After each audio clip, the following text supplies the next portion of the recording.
वो एक जगह स्वाध्याय करते हुए उसमें पढ़ा था कि अगर आपका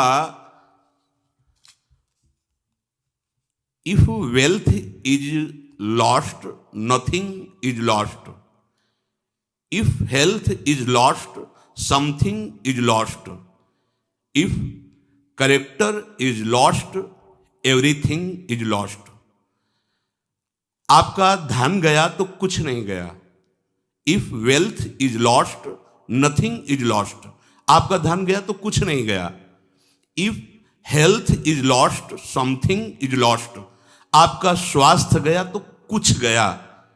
if character is lost everything is lost, आपका चरित्र गया तो कुछ नहीं रह गया, सब कुछ गया। हमारी उल्टा सोच है, चरित्र गया तो कुछ नहीं गया।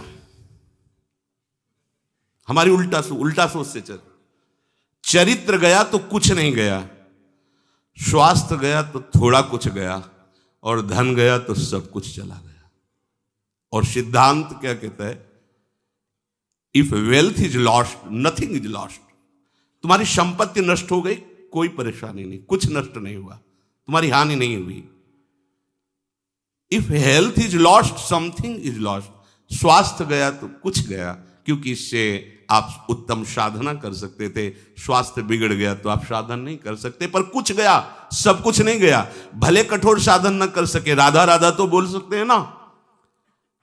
If character is lost everything is lost, अगर आपका चरित्र चला गया सब कुछ चला गया। आज हमारी स्थिति है कि हम चरित्र पर ध्यान ही नहीं दे रहे। ये भारत देश है, यहां चरित्र की पूजा होती है। हम राम चरित्र गाते हैं, कृष्ण चरित्र गाते हैं, भक्त चरित्र गाते हैं, और हम भक्त बनना चाहते हैं, चरित्र को हमने भस्म कर दिया।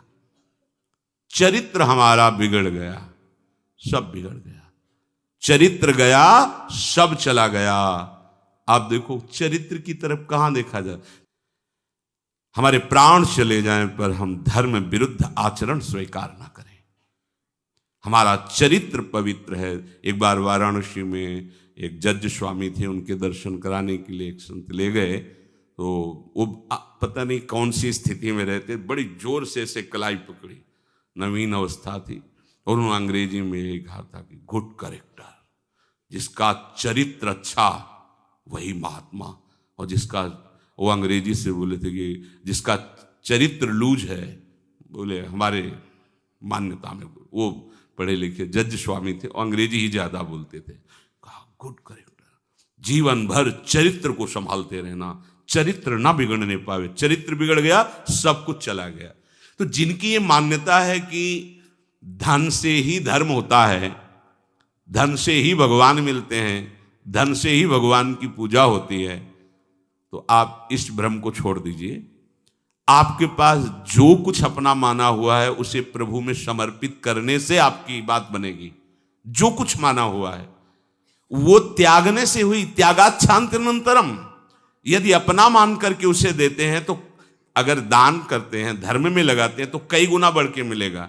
इतने में तो तुम अहंकार नहीं छोड़ पा रहे, कोई गुना और मिलेगा तो अहंकार और बढ़ जाएगा। जैसे गंदे नाली के जल से हाथ को पवित्र नहीं किया जा सकता, ऐसे ही अधर्म पूर्वक, धन की आसक्ति पूर्वक कोई भी किसी भी मार्ग में चले वो भगवत प्राप्ति नहीं कर सकता। उसका महत्व प्रभु के आश्रय पर होना चाहिए। केवल प्रभु की विमुखता से ही ये संसार हमें दुख दे रहा है। इसलिए केवल प्रभु के सन्मुख हो जाओ, तुम स्वतः सिद्ध भगवान के अंश हो। इसके लिए साधना नहीं करनी। तुम भगवान के संबंधी हो, भगवान के बच्चे हो, निज जन हो, इसके लिए साधना नहीं करनी। स्वतः सिद्ध, पिता को पिता कहने के लिए साधना नहीं करनी होती, मानना होता है, और जानना तो मां की कृपा से होता है। ऐसे ही हमें बात माननी ही, जान तो हम गुरुदेव की कृपा से जाएंगे, वो सब हमें समझा देंगे। हमें मानना है प्रभु के सिवा हमारा कोई नहीं।